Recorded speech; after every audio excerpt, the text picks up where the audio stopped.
Welcome to Tales from Candlekeep. This game can be hard at the beginning before you get the hang of it, so here's a few tips to get you started. So who to choose in the solo missions and in the first missions where you have a maximum of 2 people, use Dragonbait. Show you why. Dragonbait has great hit points. He's hard to hit. He'll survive almost anything, and his special abilities will remove debuffs on him. So he'll be basically undefeatable. And Arthur Simba is also a good option because he has a ranged attack with very good to hit and also can get out of situations easily with the help of his ring, giving a cone of cold or an ice storm. So against multiple foes, he's very well equipped too. Let's start our mission in the Khulton graveyard to illustrate what I mean. So, and notice we're doing the Khulton graveyard. We are not going for the main quest. This is another tip. Go for the side quests. They don't have increased difficulty, they are also fun, and they give you valuable resources, especially gold, to be able to go for weapon upgrades later on.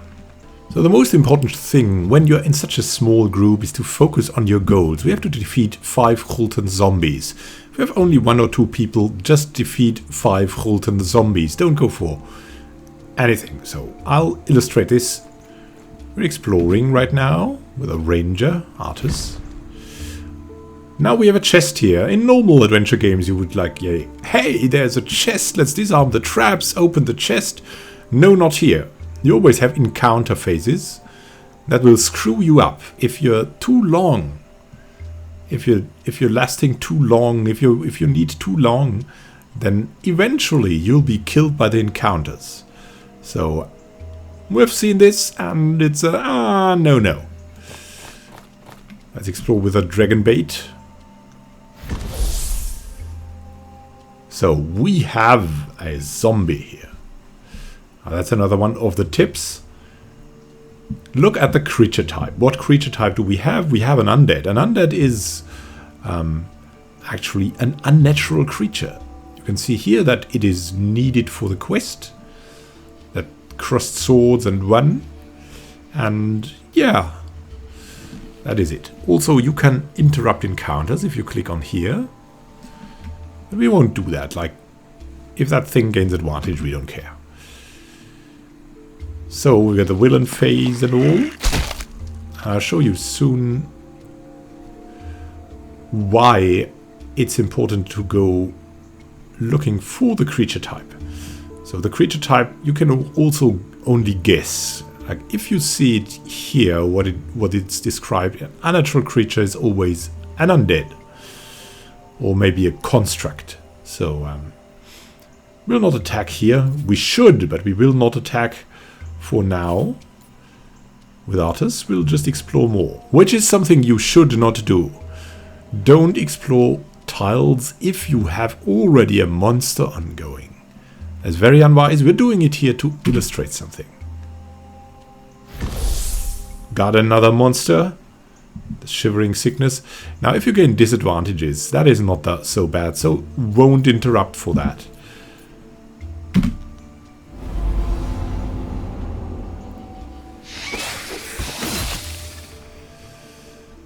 There we go. And we have Divine Health with Dragonbait. Dragonbait is very great in that aspect. We remove stun so we can take an action. So what you see here is the creature type thing. Holy Avenger deals +1 damage against undead, demons or devils against unnatural foes. So we'll use the Holy Avenger to do 2 damage. Could use that one for 2 attacks on normal monsters, but this one is better because higher to hit chance. And we miss. Well, there we go. That is possible as well, to miss. So let's go on with the illustration. We could move here, but I mean, we could move away, but if that zombie wouldn't reach us, it will attack the ranger, so we'll just stay here for now. We could get a bonus on all stats here, which can be kind of good, but only in boss fights, in my opinion. So, let's go, the encounter. We are lucky. Active hero gains advantage.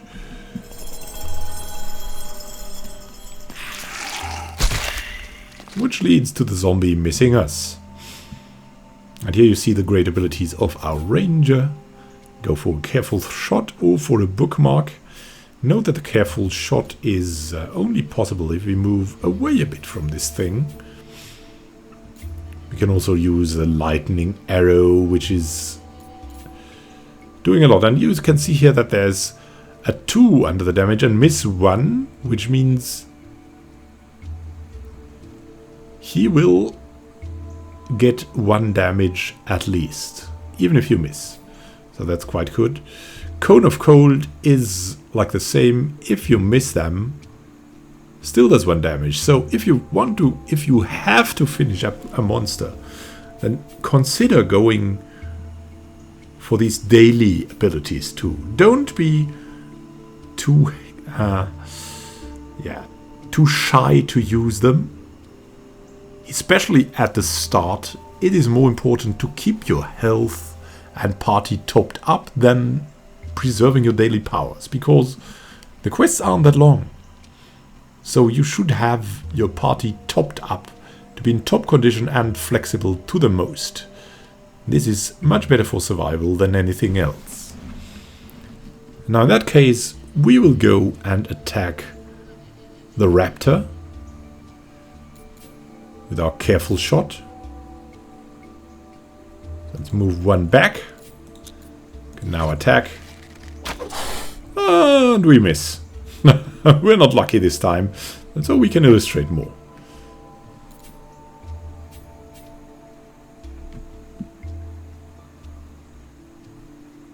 Now we've got Girallon's Roar.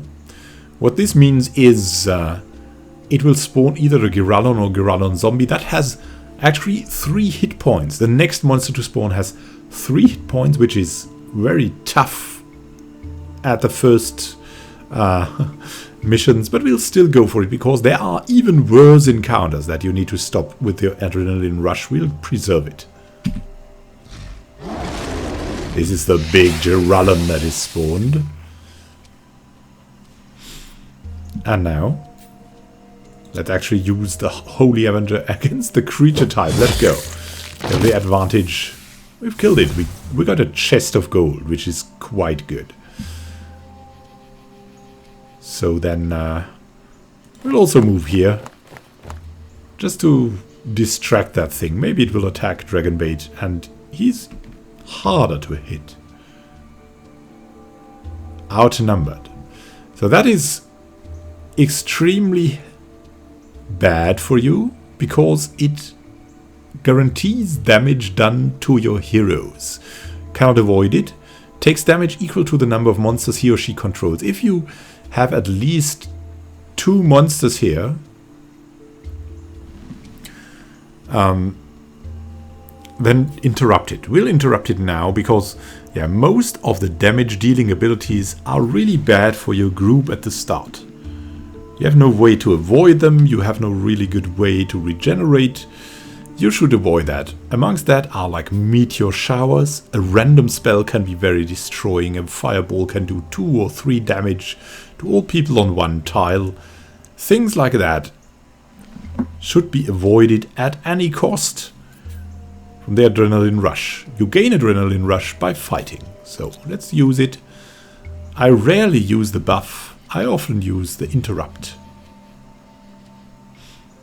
So now, finally we should be able to do something, right?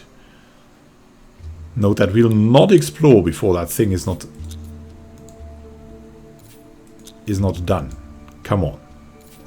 Come on.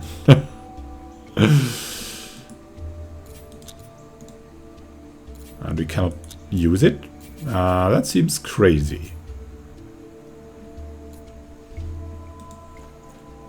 Yeah, now we'll explore anyways. So there's that. There, another couple of traps. Not bad. You can see here with Divine Health, again, Dragon Bait is doing very good. Can remove the bleeding, just like that. So there. We'll use our best ability from the attacks to hit, because that has only 1 hit point. No!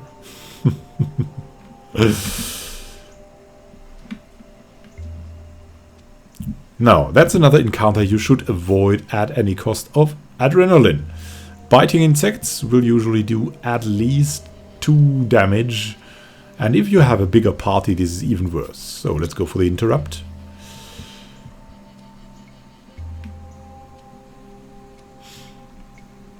We can now move.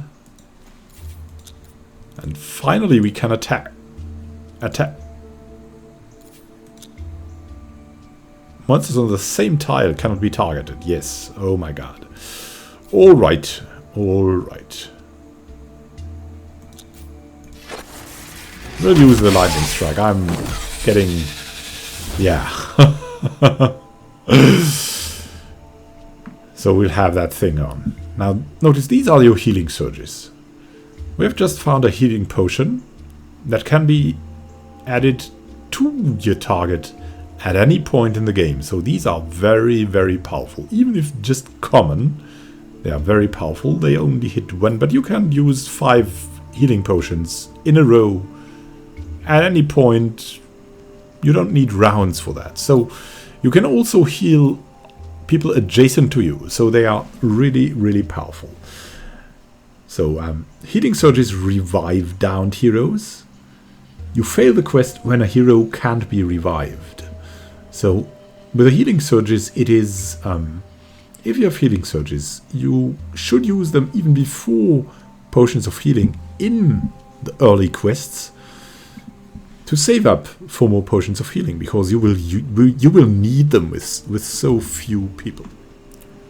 So we'll just do a few quick rounds to progress in the quest to illustrate more in this game. Nothing happens is always... that's my favorite thing, right? That's absolutely my favorite. Let's explore a bit. Now we have a very tough encounter. You can see the Girallon.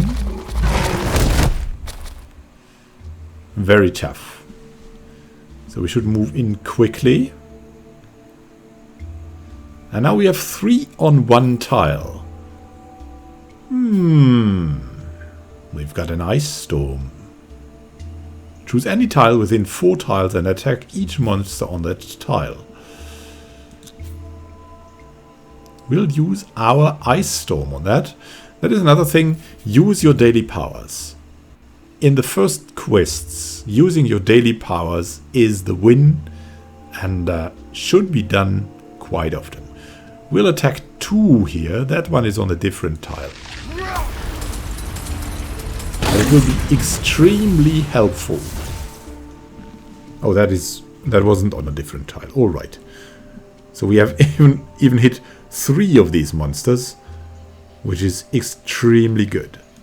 So now let's split up the probability of being hit between the 2. They both have 7 hit points, so should split up the probability, so that not one gets focused and downed. You're increasing the probability that both are hit. So Poison Dart is another really bad thing. At the start, if you have a big party, it's not so bad. Attack and stun the active hero. But if you have only 2 people, this is a very crippling thing. So we'll interrupt.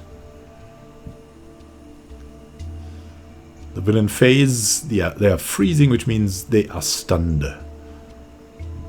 1 round, we could go Swift Strikes now. We have a chance to kill both then.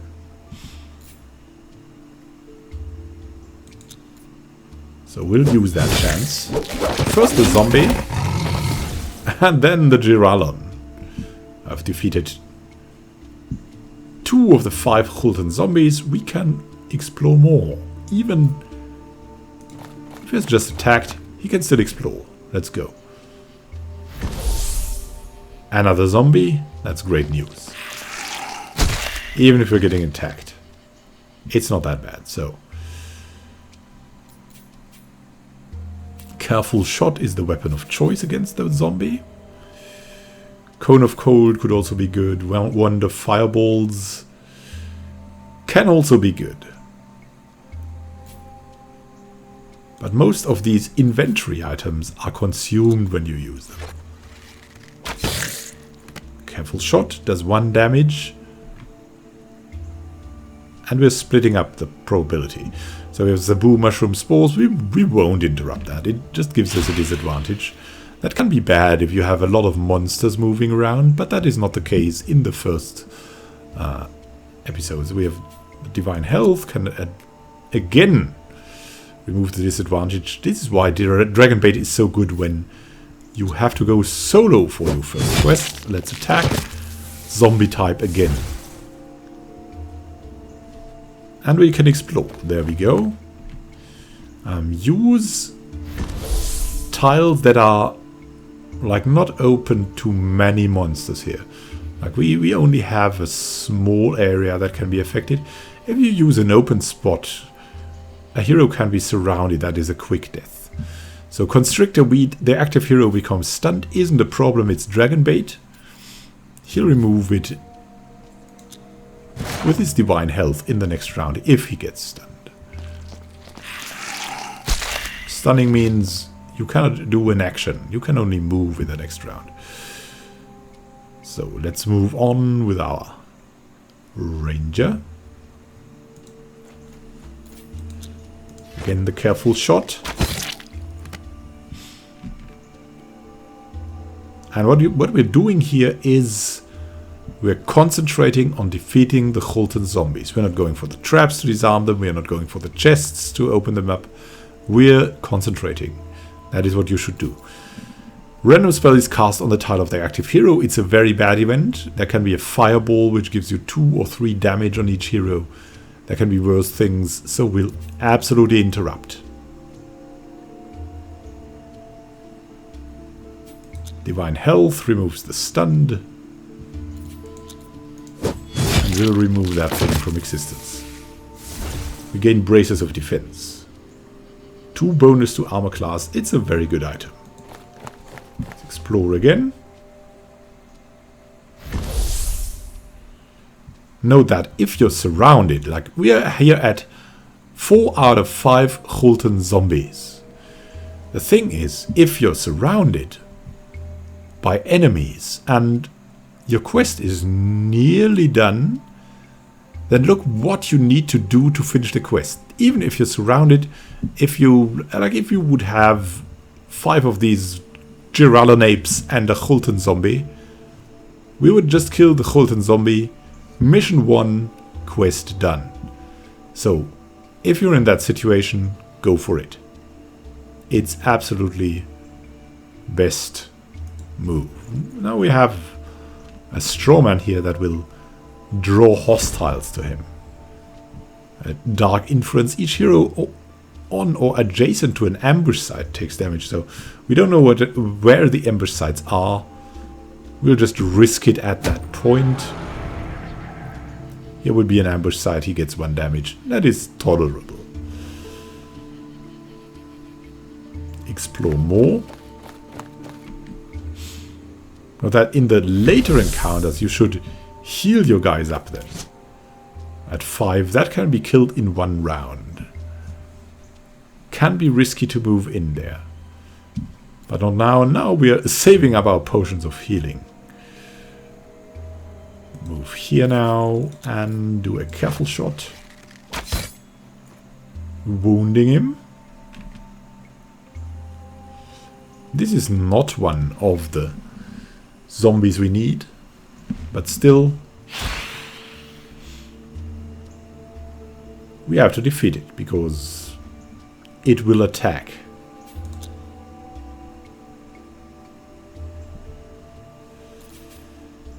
So again, we would have 2 chances here at an attack of +4, or we would have one chance with an attack of +9.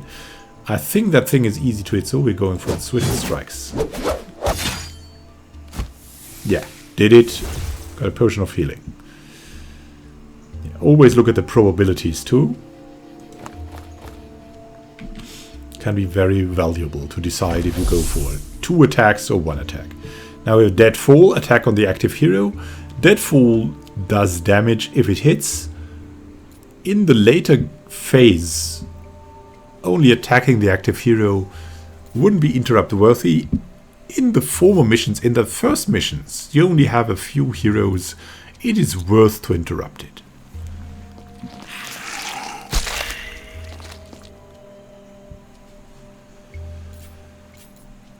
So now in that case, we have so many daily powers. This is the last zombie.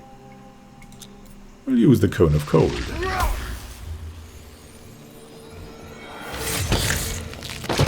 And there we go.